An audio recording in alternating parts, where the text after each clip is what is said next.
ரொம்ப வொர்ஸ்ட்டான டே பார்க்கலாமா? அந்த மாரி தான் இருந்துச்சு இன்னைக்கு டே. டிக்டாக் ஷாப்ல 3 பாக்ஸ் ஆர்டர் பண்ணியிருந்தேன். அது வந்தோனே எல்லா பொருளும் வந்து வச்சுட்டு இருந்தேங்க. அப்படியே மசாலாவையும் இந்த பாக்ஸ்லயே வச்சுட்டா நல்லாயிருக்கும், நீட்டா இருக்கும்னு சொல்லிட்டு, மசாலாவ எடுத்து பார்த்தா ஒரு ஷாக்கு மேல ஷாக்கு.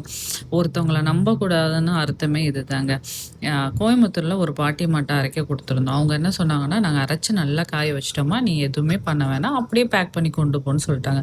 நான் கொண்டு வந்துட்டு பார்த்தேன் நல்லா செக்கச்செவேன்னு இருந்துச்சு. பழைய பொடி இருக்கனால நான் இத தொடவே இல்லங்க. இப்ப சுத்தமா பொடி இல்ல. இத தொடர்ந்து பார்த்தா, மிளகாத்தூளுங்க. இது மல்லித்தூள்லாம் இல்ல. மிளகாத்தூள் அவ்ளோ செவந்தது கெட்டே போச்சுங்க. எனக்கு மனசே அவ்ளோ வலி. எங்க அம்மா புடிச்சு திட்டு திட்டுன்னு திட்டுனாங்க. நான் ஸ்டோரியில வைக்கிறேன் எங்க அம்மா திட்டுறத. அப்படியே தூர தூக்கி போட்டுட்டு, அப்புறம் சரி பருப்பு குழம்பே வச்சுடலான்னு ஏன்னா அதுக்கு தானே மசாலா தேவையில்ல. அதே வச்சேங்க. ரொம்ப ரொம்ப தலைவலி இப்ப வரையும் இருக்கு. யாரும் இந்த மாரி தப்பு பண்ணிறாதீங்க. யாரையும் நம்பாதீங்க. மசாலா வாங்கிட்டு வந்தீங்கன்னா, உங்க ப்ராசஸ்க்கே பண்ணுங்க.